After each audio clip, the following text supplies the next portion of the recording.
해외 군사 전문지들이 지난주 일제히 던진 한 문장 때문에 방산업계는 숨을 멈췄습니다. 대한민국이 미국과 영국에 이어 세계에서 세 번째로 다중상태 소노브이를 독자 개발했다. 이 짧은 문구 하나가 왜 이렇게 전 세계 해군 전문가들을 움직였는지, 그리고 왜 한국의 해군 전략을 완전히 세 단계로 끌어올리는 사건인지 그 배경을 조금만 깊게 들여다보면 흐름이 보입니다. 특히 유럽 군사 전문 매체와 아시아 군사 분석 기관은 거의 동시에 한국의 이번 성과를 대잠수함 전장 패러다임을 바꾸는 계기라고 명확히 표현했습니다. 국내에서도 여러 기사들이 연이어 보도되며 현장 데이터를 공개했는데, 흥미로운 점은 이 데이터들이 해외 분석과 맞물리면서 한국의 독자 개발 능력을 뚜렷하게 보여주고 있다는 사실입니다. 최근 영국의 군사 분석지가 한국 소노브이 개발 소식을 다루며 제시한 수치는 매우 구체적이었습니다. 미국의 SSQ-565와 SSQ-573 같은 다중상태 계열이 서방 해군의 표준으로 쓰이고 있지만, 이 장비들은 철저히 전략물자로 분류돼 어느 국가도 수출받기 어려운 장비들입니다.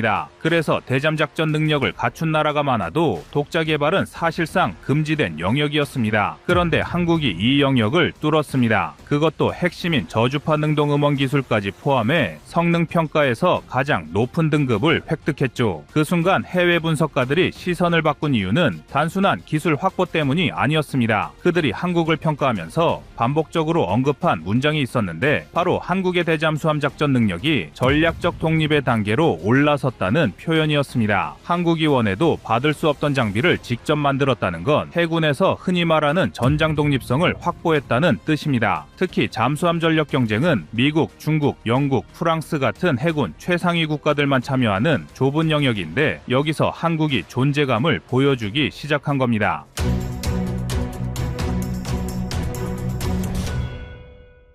한국이 다중상태 소노브이를 독자적으로 확보했다는 사실은 해군 전략에서 이미 큰 의미를 가지지만, 그 기술이 향후 한국의 핵추진 잠수함과 결합될 때 만들어지는 변화는 그보다 훨씬 더 강력합니다. 이건 단순히 장비가 좋다 수준이 아니고 수중전장의 본질 자체가 달라지는 변화를 의미합니다. 한국은 지금까지 KSS-2, KSS-3 같은 재래식 잠수함 중심의 운영을 해왔습니다. 이 전력만으로도 주변국 잠수함과 대등하게 경쟁할 수 있었지만, 핵잠이 들어오는 순간 전개 시간, 작전 유지력, 도달 범위가 모두 재정의 됩니다. 여기에 한국형 다중상태 소노브이가 결합되면 수중에서 벌어지는 작전 방식이 완전히 달라집니다. 지금까지는 해상 초계기나 수상함이 던지는 소노브이가 탐지의 중심이었지만, 핵잠이 장시간 수중에서 움직이며 직접 다중상태 소노브이 네트워크에 접속하는 순간 이동하는 해저 센서망이 만들어집니다. 이건 미국과 영국만 구현해온 기술적 구조였고, 어느 나라도 쉽게 접근하지 못했던 체계입니다. 핵잠은 단순히 오래 잠수할 수 있다는 장점에 그치지 않습니다. 수중에서 거의 무제한으로 작전을 지속하며 센서, 무장, 데이터 분석 능력을 모두 스스로 운용할 수 있다는 점이 핵심입니다. 이때 핵심 문제가 하나 있습니다. 핵잠의 작전 범위는 넓지만 반대로 탐지 장비를 수중에서 상시 가동하기에는 소음과 공개 위험이 뒤따릅니다. 그래서 미국, 영국의 핵잠들은 외부 센서 네트워크, 즉 다중상태 소노브이와 연계해 잠수함이 스스로 위치를 밝히지 않고도 전장을 감지하는 구조를 오래전부터 만들어 왔습니다. 한국은 이 기술이 없어서 그동안 핵잠 논의가 있어도 탐지는 어떻게 해결하느냐는 의문이 항상 뒤따랐습니다. 그런데 다중상태 소노브이가 국산화된 지금 그 구조적 한계가 사라졌습니다. 한국의 핵잠이 취역하는 순간 이 장비는 단순 탐지 도구가 아니라 한국 해군의 수중전 개념 자체를 완전히 바꿔놓는 핵심 전력으로 자리 잡습니다. 우선 첫 번째 변화는 작전 범위의 대폭 확대입니다. 한국형 다중상태 소노브이가 가진 저주파 출력 효율은 미국 장비 대비 8에서 12% 높은 수준인데, 출력 향상은 수중에서 최대 55km 반경 탐지망을 가능하게 만듭니다. 한국의 핵잠이 저소음 상태를 유지한 채 수십 킬로미터 밖의 소노브이 네트워크에 접속하면 핵잠이 직접 소음을 내지 않아도 외부 센서들이 대신 정보를 모아줍니다. 핵잠은 신호만 받아 분석하면 됩니다. 이 구조 덕분에 핵잠은 적 잠수함보다 먼저 정보를 확보합니다. 먼저 파악하면 먼저 움직일 수 있고 먼저 공격할 수 있습니다. 두 번째 변화 변화는 작전 유지력입니다. 재래식 잠수함은 AIP라도 주기적으로 배터리를 충전해야 하고 장시간 잠수 시 탑재 탄약 식량, 산소가 문제됩니다. 반면 한국이 계획 중인 70에서 150메가와트급 원자로 기반 핵잠은 수개월 단위로 잠항할 수 있고 넓은 범위를 지속적으로 감시할 수 있습니다. 여기에 다중상태 소노브이가 상시 연결되면 핵잠은 움직이는 지휘, 감시 플랫폼으로 변합니다. 미국이 SSN급 잠수함에 이 시스템을 결합해 중국의 잠수함을 장거리에서 추적하는 이유도 같은 구조입니다. 세 번째 변화는 은밀성입니다. 핵잠은 체급이 크고 장비가 많기 때문에 수중에서 소음을 완전히 없애는 것이 어렵습니다. 그러나 다중상태 소노브이가 넓은 범위를 대신 탐지해주면 핵잠은 소나를 자주 켤 필요가 없어지고 결과적으로 노출 위험이 급격히 줄어듭니다. 즉, 한국형 소노브이 네트워크가 핵잠의 눈과 귀를 맡아주기 때문에 핵잠은 최대한 조용하게 위험 부담 없이 작전 구역을 통과할 수 있습니다. 네 번째는 적 잠수함 통제 능력입니다. 중국은 최근 10년 동안 공격형 잠수함을 20척 이상 배치했고 그중 상당수는 저소음 성능이 뛰어난 신형 모델입니다. 일본 또한 스털링 AIP와 새 배터리 시스템으로 조용한 잠수함을 꾸준히 확대하고 있습니다. 이 상황에서 한국형 다중상태 소노브이가 핵잠과 연동되면 탐지 반경이 넓어지고 추적 과정에서 데이터 오차가 절반 수준으로 떨어지기 때문에 한 번 잡으면 놓치지 않는 추적 구조가 만들어집니다. 즉, 동북아 수중전장에서 누가 먼저 발견하는가의 규칙을 한국이 가져오게 되는 겁니다. 이렇게 되면 핵잠은 속도와 기동력에서 재래식 잠수함을 압도합니다. 만약 한국형 핵잠이 다중상태 소노브이 네트워크와 연계된 상태에서 적 잠수함의 위치를 포착하면 핵잠은 수중 고속으로 접근해 단시간에 사정권을 확보합니다. KSS-3가 이미 보유한 SLBM 장거리 중어로의 초음속 잠대함 미사일이 여기에 결합되면 탐지에서 타격까지 걸리는 시간이 경쟁국 대비 압도적으로 짧아집니다. 한국 소노브이는 개발 단계에서부터 전투함 해상 초계기 UUV인 무인 잠수정과 연계를 고려해 통신 규격을 설계했습니다. 미국, 영국은 각각 오래된 독자 규격을 유지해 플랫폼 통합이 느리지만 한국은 처음부터 유무인 복합 전장을 목표로 설계했기 때문에 핵잠 초계기 수상함 무인 전력이 실시간으로 데이터 링크를 주고받는 구조가 이미 갖춰져 있습니다. 핵잠의 자막 능력과 소노브이의 청각 능력이 하나의 네트워크로 동작하면 동아시아에서 한국만이 구축 가능한 독자적인 전장 플랫폼이 됩니다. 과거에는 감시, 탐지, 작전 결정을 미국 센서에 의존해야 했고 승인이 늦어지면 작전 자체를 중지해야 했던 시절도 있었습니다. 하지만 다중상태 소노브이가 국산화되고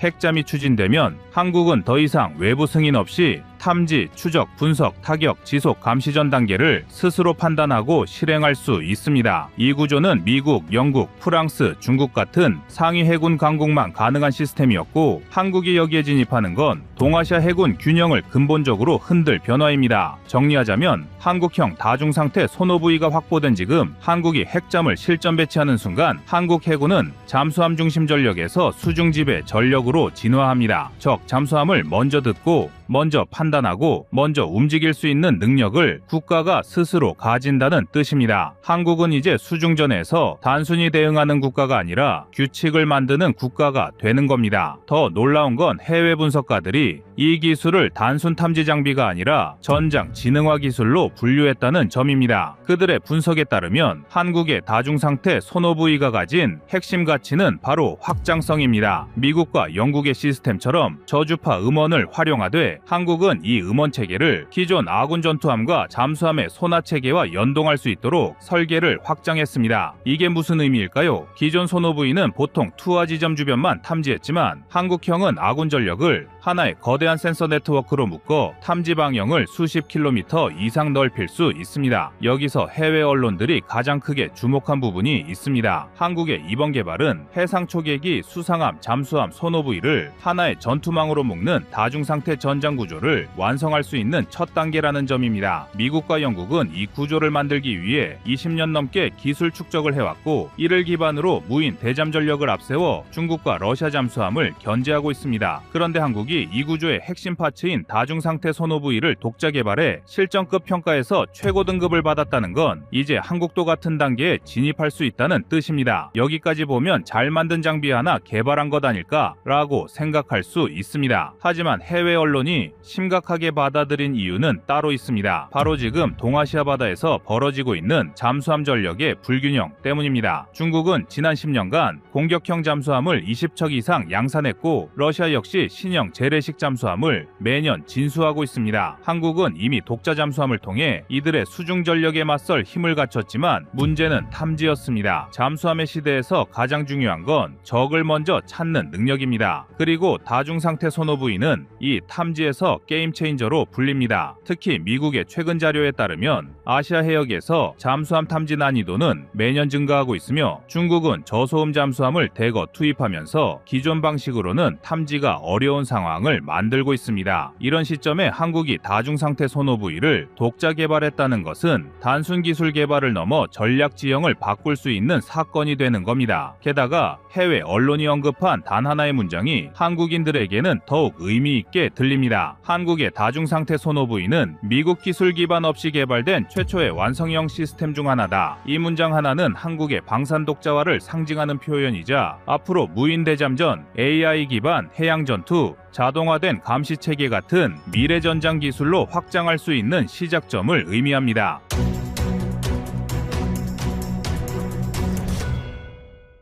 다음은 25년 10월 31일 캐나다 총리 80조 계약 위에 한국 극비 방문 영상입니다. 특히 캐나다가 한화오션을 눈여겨보는 이유는 명확합니다. KSS 3급 잠수함은 세계에서 가장 조용한 디젤 잠수함 중 하나로 수소 연료 전지 기반 AIP 시스템 덕분에 수면에 떠오르지 않고도 20일 이상 잠항이 가능합니다. 캐나다가 북극해의 빙해 지역에서 장시간 작전할 잠수함을 원한다면 이런 성능이 필수적이죠. 더불어 한화오션은 최근 리튬이온 배터리 체계를 국산화해 기존 납축전지 대비 에너지 밀도를 2배 이상 끌어올렸습니다. 이는 캐나다가 관심을 보인 또 하나의 핵심 이유입니다. 실제로 캐나다 대표단은 한화에어로스페이스와 범한퓨얼셀을 연이어 방문하며 연료전지 배터리의 장기 운용 안정성을 직접 검증했습니다. 이 방문은 단순한 방산 영업이 아니라 한국형 잠수함 기술의 글로벌 시험대라고 할 수 있습니다. 왜냐하면 캐나다는 그동안 영국산 빅토리아급 잠수함을 운용해왔지만 노후화와 잦은 사고로 작전율이 30%도 안 되는 수준으로 떨어졌기 때문입니다. 반면 한국의 KSS-3는 이미 실전 배치 후 100% 가동률을 기록하고 있으며 모든 시스템이 완전히 국산화돼 외부 공급망 의존도가 거의 없습니다. 이건 캐나다 입장에서 보면 정치적 부담 없는 기술 이전 파트너이자 미국의 허락 없이도 가능한 협력국이라는 뜻입니다. 즉, 이번 총리의 방문은 한국이 미국이나 독일의 들러리가 아니라 새로운 기술 동맹의 중심국으로 떠올랐다는 상징적인 사건이었습니다. 미국과 일본이 주도하던 해양방산 질서 속에서 한국은 기술력과 신뢰성으로 경쟁 구도를 완전히 바꿔놓고 있습니다. 미국조차 인정한 연료전지 기술, 독일보다 앞선 자망 성능, 그리고 일본보다 빠른 양산 속도를 갖춘 나라는 오직 대한민국입니다. 지금 캐나다의 시선이 한국으로 쏠리는 건 결코 우연이 아닙니다. 캐나다가 추진 중인 CPSP는 단순한 함정 구매가 아니라 국가전략 전환 사업입니다. 현재 캐나다 해군이 운영 중인 빅토리아급 잠수함 4척은 1980년대 영국에서 건조된 구형 재래식 잠수함으로 작전 가동률은 29% 수준에 불과합니다. 특히 2017년 이후 단 한 척만이 완전 작전 상태를 유지해왔고 나머지는 정비불능 판정을 받거나 예비 상태에 머물러 있습니다. 이로 인해 캐나다 해군은 2020년대 중반부터 실질적인 잠수함 전력 공백에 직면했습니다. 바로 이 시점에 등장한 나라가 한국이었습니다. 한화오션의 KSS-3 배치2 장보고 3급 잠수함은 현재 전 세계에서 실전 운용 중인 재래식 잠수함 중 기술적으로 가장 완성된 플랫폼 중 하나로 평가받고 있습니다. 배수량 3,600톤, 길이 83.5m, 폭 9.6m, 최고 속도 20노트로 자망심도 400m 이상, 자망 지속 시간은 AIP 작동 기준으로 20에서 23일에 달합니다. 이는 기존 독일 214급인 배수량 1800톤, 자망지속 14일보다 2배 가까운 작전지속 능력입니다. 캐나다의 북극해 작전 환경을 고려하면 최소 3000톤 이상의 배수량과 20일 이상의 자막 능력이 요구됩니다. 한국형 KSS-3는 이 기준을 완벽하게 충족하는 유일한 비핵 잠수함입니다. 또한 한국형 잠수함이 세계적으로 주목받는 이유 중 하나는 완전 국산화율 80% 이상이라는 점입니다. 추진체계, 연료전지, 배터리, 전투체계, 소나, 수직발사관까지 대부분이 한국 기업의 기술로 구성돼 있습니다. 특히 캐나다 대표단이 직접 방문한 버만 퓨얼셀의 고체고 분자형 수소연료전지는 세계에서 유일하게 연속 운용 14,000시간 이상 고장률 0%를 기록한 모델입니다. 또한 기존 독일제 AIP 시스템 대비 에너지 효율 22% 향상, 소음 35dB 저감, 정비주기 1.5배 연장 등의 수치를 보여줍니다. 한화 에어로스페이스의 리튬이온 배터리 시스템 역시 주목할 만합니다. 기존 납축전지 대비 에너지 밀도가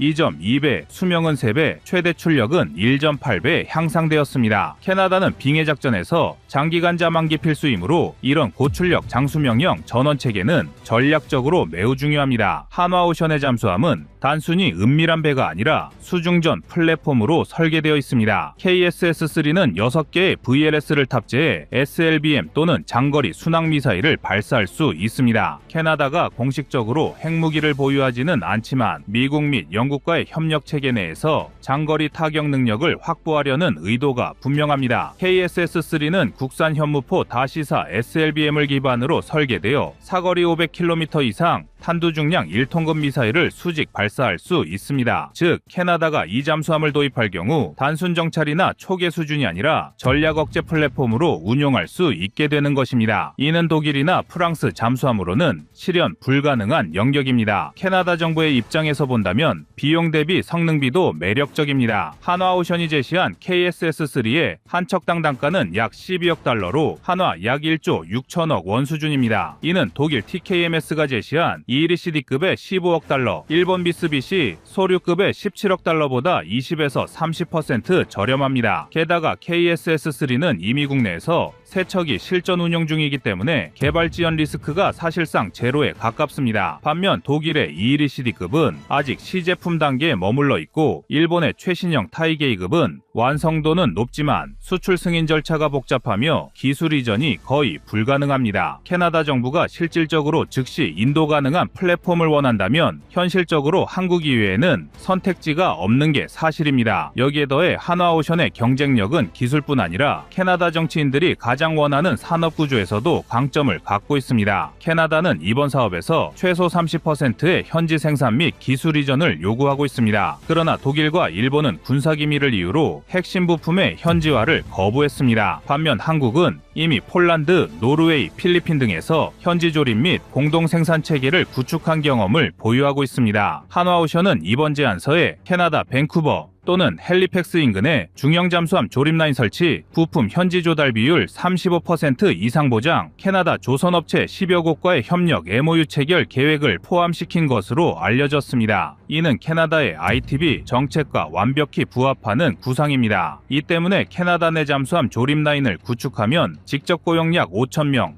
간접 고용 약 12,000명의 신규 일자리 창출이 예상되며 현지 부품 업체 매출은 연간 20억 CAD 규모로 추정됩니다. 한국 역시 이 사업을 통해 한화오션, 한화 에어로스페이스, 버만 퓨얼셀 등 120여 개 협력사가 참여하게 되어 총 수출 효과가 약 40조 원 이상으로 분석됩니다. 즉, 이번 프로젝트는 단순한 무기 수출이 아니라 한국, 캐나다 양국의 산업 생태계가 결합되는 공동 방산 프로젝트의 형태로 발전할 가능성이 매우 높습니다. 국제정치적으로도 이번 협력은 의미가 깊습니다. 캐나다는 그동안 미국의 군수 조달 시스템에 종속돼 있었지만 미국이 오커스 동맹을 중심으로 핵잠 프로젝트를 돌리면서 캐나다는 완전히 소외되었습니다. 실제로 캐나다는 오커스 참가국이 아니기 때문에 미국산 핵추진 잠수함을 구매할 법적, 정치적 근거가 없습니다. 반면 한국은 미국과 기술 협력을 유지하면서도 핵추진이 아닌 고성능 재래식 잠수함 기술을 독자 개발해 냈습니다. 다시 말해 한국은 캐나다가 미국 눈치를 보지 않고 선택할 수 있는 유일한 고성능 옵션인 것입니다. 이 점이 바로 캐나다 총리가 직접 한화오션을 찾은 찾은 이유이자 국제전략적으로 한국이 차지한 새로운 위치입니다. 케다나 총리가 한국에 극비리에 방문했다는 것은 분명한 정치적 메시지로 분석이 되는데요. 캐나다의 이번 방문은 단순한 방위산업 협력이 아니라 미국이 오커스를 통해 영국, 호주 중심의 해양동맹을 강화하고 유럽이 자국산 군비를 늘리는 상황에서 한국은 서방의 틀 안에서 독자 기술을 보유한 제3의 축으로 자리매김하겠다는 대외적인 의지 표현입니다. 따라서 한국이 캐나다 잠수함 사업을 수주할 경우 이는 단순히 한 건의 수출이 아니라 서방 해양 전력의 재편을 의미합니다. 결국 이번 캐나다 총리의 한화오션 방문은 한국이 미국의 들러리가 아니라 기술 동맹의 대체축이 될 수 있는가라는 질문에 대한 답이었습니다. 그리고 그 답은 이미 현장에서 나왔습니다. 캐나다 총리가 최종 결과 전에 한국을 방문했다는 것은 한국의 잠수함 건조 능력을 마지막으로 확인하려는 최종 점검을 위한 방문이었을 것입니다.